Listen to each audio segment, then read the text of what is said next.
तो देखिए रिग्रेशन के भी जो मैंने एक्सप्लेन किया उसके स्लाइड्स हैं। रिग्रेशन है और रिंग कोरिलेशन है, ठीक है। तो आज तो रिंग कोरिलेशन को हम डिस्कस कर रहे हैं। और ये जो कोरिलेशन है ये लीनियर कोरिलेशन है। कोरिलेशन मतलब दो के बीच में, दो वैल्यूज के बीच में या दो डिफरेंट डेटास के बीच में क्या रिलेशन है, इसको कहते हैं कोरिलेशन, ठीक है। अब रिंग कोरिलेशन और कंसेप्ट ऑफ इनकैलकुलेशन क्या है, तो वो रिंग कोरिलेशन में क्या करना है आपने कि rank correlation coefficient is a non parametric measure of correlation using ranks to calculate the correlation. अगर आपके पास डेटा गिवन है तो आप सबसे पहले उसको क्या देंगे, रिंग्स देंगे। सबसे हाईएस्ट डेटा को फर्स्ट रैंक देंगे, फिर लोएस्ट को सेकंड रैंक, थर्ड रैंक, जो सबसे मिनिमम वैल्यू वो आपका आखिरी रैंक होगा, ठीक है। तो ये आप उसको रैंक देंगे। इसी तरह से ये कोरिलेशन कोएफिशिएंट्स को फाइंड करने के लिए हमारे पास जो डेटा गिवन होगा उसको आपने अरेंज करके रिंग्स देना है। रिंग्स के बाद हम जो कोएफिशिएंट ऑफ कोरिलेशन है, रिंग कोरिलेशन कोएफिशिएंट जो है उसको हम डिनोट करते हैं RS से। रिंग कोरिलेशन कोएफिशिएंट को हम किससे डिनोट करते हैं, RS से डिनोट करते हैं। और फिर कंपेयर कैसे करेंगे, देखिए ये जो है ये यहाँ तक आपका क्वेश्चन गिवन है। ये क्वेश्चन में गिवन होगा कि it is used we want to compare rank is instead of actual data. Actual data की निस्बत अगर हम रैंक्स दे दें और फिर कैलकुलेट करें तो इसकी क्या वैल्यूज होगी। एक्चुअल डेटा हम कनेक्ट नहीं कर रहे, हमने डेटा को रैंक देना है फिर सॉल्व करना है। इससे पहले तो हम डेटा डायरेक्ट सॉल्व करते थे, आपने देखा ना इंटरवल्स में हम डिवाइड करते थे कि यहाँ से यहाँ तक क्या इंटरवल है, कितनी फ्रीक्वेंसी में आ रहा है। अब हम डेटा के साथ अब हमने कुछ नहीं करना, हम उसको रैंक देंगे और फिर सॉल्व करते हैं कि क्या है। अब देखिए ये इंग्लिश के मार्क्स है अभी जो मैंने आपको एग्जांपल में दिया, और ये क्या है, मैथ के मार्क्स है। मतलब एक स्टूडेंट के इंग्लिश में 56 है, उसके मैथ में 66 है। स्टूडेंट के मैथ में 75 है इंग्लिश में और उसके मैथ में 70 है। इंग्लिश में 45 है, मैथ में 40 है। इंग्लिश में 71 है, मैथ में 60। इसी तरह ये मार्क्स है। और हमने ये देखना है कि what is the relation between English and mathematics marks. क्या रिलेशन है, क्या कोई स्टूडेंट अगर इंग्लिश में काबिल है तो इसका मतलब ये है कि वो मैथ में भी काबिल होगा, या मतलब जिसके अच्छे नंबर इंग्लिश में आएंगे उसके मैथ में अच्छे नंबर आएंगे।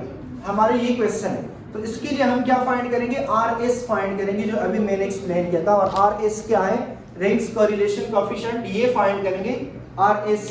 और RS जब फाइंड करेंगे उसके बाद हमने देख रहे हैं कि इसकी वैल्यू क्या है। ये फॉर्मूला है, अभी इससे पहले मैंने सॉल्व किया था कि RS is equal to 1 minus 6 time summation DI square divided by n into n square minus 1। DI का मतलब क्या है, डिफरेंस ऑफ कोरिलेशन, और इसके ऊपर स्क्वायर भी है। और n का मतलब क्या है, total number of data. Total number ये कितने लोगों का डेटा है, 1 2 3 4 5 6 7 8 9 और 10 स्टूडेंट्स का डेटा है। तो इसमें वैल्यूज रख ले। अगर RS आपका ग्रेटर देन 0.5 आ जाए तो इसका मतलब है कि इसके बीच में स्ट्रॉन्ग रिलेशन है। स्ट्रॉन्ग रिलेशन का मतलब ये है कि अगर किसी के इंग्लिश में अच्छे नंबर है तो उसके मैथ में भी अच्छे होंगे। और अगर RS लेस देन 0.5 आ जाए इसका मतलब है कि ये इसके बीच में वीक रिलेशन है। मतलब ये जरूरी नहीं जिसके इंग्लिश में अच्छे नंबर हो तो उसके मैथ में भी अच्छे नंबर आ जाए। This is not important. तो अब देखिए इसको मैं आगे सॉल्व कर रहा हूँ। अब यहाँ पे मैं एक टेबल बना दूँ, यहाँ ऐसे टेबल बनाऊंगा मैं, और इसको मैं रैंक्स दूंगा। जो हाईएस्ट रैंक किसको मिलेगा, सबसे ज्यादा मार्क्स कितने हैं इसके, इसको 1 मिलेगा। फिर इसके बाद जो स्मॉल है उसके सेकंड, फिर थर्ड, फिर फोर्थ। तो देखिए ये रैंक्स इसको मिल जाएगी। अब मैं ये रैंक दे रहा हूँ, ये इंग्लिश की रैंक है और ये मैथ की। तो देखिए ये 80 है तो सबसे टॉप रैंक पे है। 80 के बाद फिर 76 है तो ये सेकंड रैंक पे है। 76 के बाद फिर स्मॉल नंबर 75 है तो ये थर्ड रैंक पे है। फिर इसके बाद 75 के बाद 71 है तो फोर्थ रैंक पे। इसी तरह हर एक रैंक जो सबसे कम नंबर है, सबसे कम नंबर है किसके, 45 है, तो इसका रैंक क्या है, 10। इसी तरह से ये इंग्लिश के रैंक्स है। अब मैथ को इंग रैंक्स दे दे, मैथ में सबसे हाईएस्ट मार्क्स यहाँ है 77, तो इसको रैंक 1 होगा। देखिए ये रैंक 1 है। इसके बाद 77 के बाद है 70, तो ये रैंक 2 है। फिर 3 है, फिर 4 है, और इसमें भी सबसे कम मार्क्स किसके हैं, सबसे कम मार्क्स है 40 के, तो ये रैंक 10 है। अब इन दोनों के रैंक के बीच में क्या फाइंड करेंगे हम, डिफरेंस। 9 माइनस 4 2 माइनस 2, तो इसके डिफरेंस का कॉलम आ जाएगा। अब देखिए अब ये मैंने इसके रैंक्स दिए, इस तरह से भी कर सकते हैं। अब ये दूसरा क्वेश्चन है। अब यहाँ पे ये एक और क्वेश्चन मैंने बनाया है और ये एक और क्वेश्चन है। इस क्वेश्चन में मैंने रैंक्स दिए, डेटा गिवन है। अब इसमें डेटा कुछ नहीं है, डायरेक्ट रेंज गिवन है। रेंज का मतलब ये कि दो बंदे हैं, दो स्टूडेंट्स हैं, और स्टूडेंट का डेटा, एक स्टूडेंट उसका डेटा हमने दो उसमें करेक्ट, स्विमिंग में और रनिंग में। जब उसने, ये स्टूडेंट जो है, जब वो उसने कंपटीशन में पार्टिसिपेशन की तो स्विमिंग में उसका 5 नंबर आया, और सॉरी रनिंग में, और स्विमिंग में वो 3rd पोजीशन पे आया, मतलब 3rd रैंक है, इसका 5th रैंक है। फिर रनिंग में सेकंड टाइम रनिंग में वो 2nd पे है, दूसरा एक स्टूडेंट है वो रनिंग स्विमिंग पे इस पोजीशन पे, तीसरा स्टूडेंट है वो रनिंग में 4th पे है, स्विमिंग में 5th पे है, एक और स्टूडेंट है वो रनिंग में 1st पे, स्विमिंग में 2nd पे है, एक और स्टूडेंट है 3rd। और अब इसके बीच में क्या रिलेशन है कि जो जिसकी रनिंग अच्छी होगी क्या उसकी स्विमिंग भी अच्छी होगी, या जिसकी स्विमिंग अच्छी क्या रनिंग भी अच्छी है, तो इसके बीच में क्या रिलेशन है ये फाइंड करना है। इसी तरह से हम अब इसके लिए हम वैल्यूज फाइंड करें। अभी जो मैंने आपको बताया कि इसके RS क्या है, D क्या है और N क्या है, ठीक है। RS जो है रिंग्स कोरिलेशन कोएफिशिएंट को कहते हैं, D difference between the rings है, और N जो है number of pairs of values है, मतलब कितने लोगों ने पार्टिसिपेट किया है, कितना डेटा है। अब हम क्वेश्चन की तरफ आते हैं, ये फिर आप खुद देख लें। अब क्वेश्चन में वही है, वही टेबल मैंने दोबारा बनाया, इससे पहले जो मैंने बनाया था वही टेबल है। अब इसके बाद डिफरेंस फाइंड करें। देखिए ये D का कॉलम मैंने एक एक्स्ट्रा बनाया इसमें, तो इसके बीच में क्या डिफरेंस है, 9 - 4 5, 3 - 2 1, 10 - 10 0, फिर 3, फिर 1। इसमें नेगेटिव नहीं रखना क्योंकि डिफरेंस पॉजिटिव ही होता है। और फिर इसके ऊपर स्क्वायर लें, स्क्वायर के बाद ये सब ऐड करें, जब सब ऐड करेंगे तो इससे क्या आ रहा है 54। इस 54 का मतलब है कि ये समेशन D स्क्वायर है, इन सब D स्क्वायर का सम है, तो इस समेशन D स्क्वायर की वैल्यू DI स्क्वायर की वैल्यू क्या है 54 है। अब इसको हम यहाँ रखेंगे, और इनकी वैल्यू कितने लोगों का डेटा है 10 लोगों का डेटा है, 10 पीपल्स है या 10 पेयर्स है। अब इसमें वैल्यूज रख ले, देखें ये सेक्स है, ये DI स्क्वायर की वैल्यू है, इसकी जगह 10 रख लें और कैलकुलेट करें। कैलकुलेट करने के बाद आपका जो आंसर आएगा वो 0.67 है। 0.67 इसका आंसर है, इसका मतलब है कि दिस इज ग्रेटर देन 0.5। 0.5 से ग्रेटर है, तो इसका मतलब ये कि स्ट्रॉन्ग रिलेशन है। अगर कोई स्टूडेंट के नंबर में इंग्लिश में अच्छे हैं तो इसका मतलब है कि उसके मार्क्स मैथ में भी अच्छे होंगे, और ये एक स्ट्रॉन्ग रिलेशन है। तो देखिए ये स्टेटमेंट है कि दिस इंडिकेट्स इज पर data a strong positive relation exist between the ranks individual obtained in the math and English exam.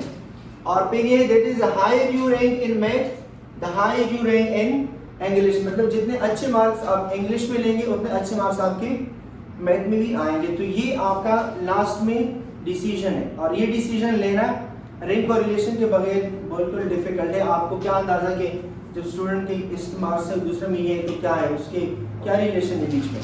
तो इस तरह से आपने देखना है, और आपको ये 0.5 फिक्स वैल्यू है क्या है? 0.5 फिक्स वैल्यू है। 0.5 फिक्स वैल्यू है कि अगर देखिए ये मैंने ऊपर आपको बताया भी, यहाँ पे मैंने लिखा है, देखिए ये मैंने लिखा है कि if RS is greater than 0.5 से अगर ग्रेटर है there is a strong relation, और अगर ये लेस है, अगर लेस है तो इसका मतलब है कि नेगेटिव रिलेशन है, स्ट्रॉन्ग रिलेशन है, ये वीक रिलेशन है। और अगर इनके आंसर 0 आया तो इसका मतलब है कि नो एग्रीमेंट, इसके बारे में आप कुछ भी नहीं कह सकते, ठीक है, कोई वो नहीं है। अच्छा इसी तरह से ये अब एक क्वेश्चन है, और अब ये स्विमिंग का आप देख लें। इसमें डायरेक्ट आपके पास क्या गिवन है, डायरेक्ट रैंक गिवन है, ठीक है। इसमें डायरेक्ट रैंक है, डेटा है नहीं, डायरेक्ट रैंक है। तो बिल्कुल बहुत सिंपल है, जब डायरेक्ट रैंक गिवन है तो ज्यादा इजी होता है। अब यहाँ पे डायरेक्ट D का कॉलम बना है, इसकी सब्ट्रैक्शन कर और स्क्वायर कर दें, फॉर्मूले में लगाए। देखें अब डायरेक्ट D कॉलम बना है, DI है, D बना है, इसके बीच में क्या डिफरेंस है 5 - 3 2, 2 - 1 1 आ जाएगा, यहाँ पे 1 आ जाएगा, यहाँ पे 1 आ जाएगा, यहाँ भी 1 आ जाएगा। तो देखिए यहाँ पे लिख लें, ये देखिए ये 1 1 2 और सब बाद की 1 1। अब इसका स्क्वायर ले 2 स्क्वायर का, 4 1 स्क्वायर इज अगेन 1, फिर 1 स्क्वायर 1 1 स्क्वायर 1, इन सबको ऐड करें, समेशन D स्क्वायर वैल्यू आ जाएगी। ये जो वैल्यू है ये किसकी है, समेशन DI स्क्वायर की वैल्यू। DI स्क्वायर की वैल्यू फाइंड करें, और n का मतलब क्या है, कितने लोगों का डेटा है 1 2 3 4 और 5। तो इसका मतलब है कि n आपका क्या है, n आपका है 5। अब इसमें वैल्यू लगाएं, देखिए वैल्यू लगाएं तो क्या होगा 6 मल्टीप्लाइड बाय DI स्क्वायर की ये वैल्यू है 8, यहाँ इसकी वैल्यू रख लें, n 5 है, n square means 5 square -1, calculate करें, कैलकुलेट करने के बाद आ जाएगा 0.6, तो 0.6 इज ग्रेटर देन फ्रॉम 0.5। तो इसका मतलब क्या है कि there is a strong relation between running and swimming. तो as per given data there exist a strong positive relationship और इस पर higher the rank of running then higher the rank of swimming. इसका मतलब है कि जो बंदा रनिंग में अच्छा है तो उसकी स्विमिंग भी अच्छी होगी और वो अच्छा स्विमिंग ही करेगा और उसमें जो नंबर है वो उसका भी रैंक अच्छा ही आएगा। इसी तरह से ये स्टूडेंट्स हैं, स्क्रैबलिंग है और रनिंग है, तो क्या जिसकी रनिंग अच्छी है उसकी स्क्रैबलिंग भी अच्छी होगी। तो इसके बाद जब हमने कैलकुलेट किया तो कैलकुलेट जो है ये हमने वैल्यूज लगा दी, तो वैल्यूज लगाने के बाद ये आपका आंसर क्या रहा है जी? माइनस में अगर लेंगे तो वैसे भी हमने तो स्क्वायर का डेटा रखना है ना, तो स्क्वायर पे वापस पॉजिटिव ही आ रहा है आपका, लेकिन इसकी नेगेटिव रखने की कोई डिफरेंस जो होता है ना, डिफरेंस असल में डिफरेंस पॉजिटिव ही होता है। जैसे कि मैंने आपको बताया कि एक स्टूडेंट है, फॉर एग्जांपल एक स्टूडेंट का हाइट है 5 फीट और दूसरे स्टूडेंट का हाइट है 5 फीट और 6 इंच। इसके बीच में क्या डिफरेंस है? ये दूसरा बच्चा इससे कितना स्मॉल है, वो इससे कितना लंबा है? 6 इंच ना। आप -6 इंच तो नहीं कह सकते कि इसके बीच में क्या है, -6 इंच तो आप नहीं कह सकते। या जैसे कि आप कहेंगे कि आपके पास नंबर ऑफ बुक्स 10 है और इसके पास नंबर ऑफ बुक्स 5 है, तो कितना डिफरेंस है? 5 ही रखेंगे, -5 तो आप नहीं रखेंगे, नंबर में आ जाता है। अगर आप -5 रखेंगे तो इसका मतलब है अगर आप कहेंगे ना तो आपके लिए -5 है, क्योंकि आपके बुक कम है, माइनस है, कम है, वो उसकी बुक्स की तादाद जो है ग्रेटर है तो उसके लिए +5 होगा, लेकिन एक्चुअल जो डिफरेंस होता है उसको हम 5 काउंट करते हैं, ठीक है। और यहाँ पे तो स्क्वायर है, स्क्वायर का मतलब है कि उससे वापस पॉजिटिव ही आ जाता है, चाहे आप नेगेटिव रख लें या पॉजिटिव रख लें। तो ये आपका आंसर आ जाएगा, तो ये स्ट्रॉन्ग डिवीजन है, ठीक है।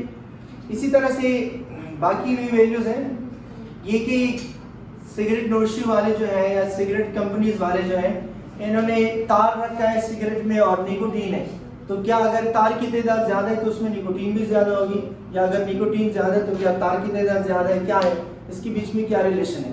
तो ये रिलेशन है, इसका डेटा हमने कलेक्ट किया और ये इसका आंसर आ रहा है। तो आंसर क्या है? इसका भी आंसर पॉजिटिव में आ रहा है, इसका मतलब है कि इसके बीच में स्ट्रॉन्ग रिलेशन है। इसी तरह से आप डिफरेंट वैल्यूज देख सकते हैं, ठीक है। ये आपके रैंक और रिलेशन का टॉपिक था, और इंशाल्लाह नेक्स्ट टॉपिक पढ़ेंगे।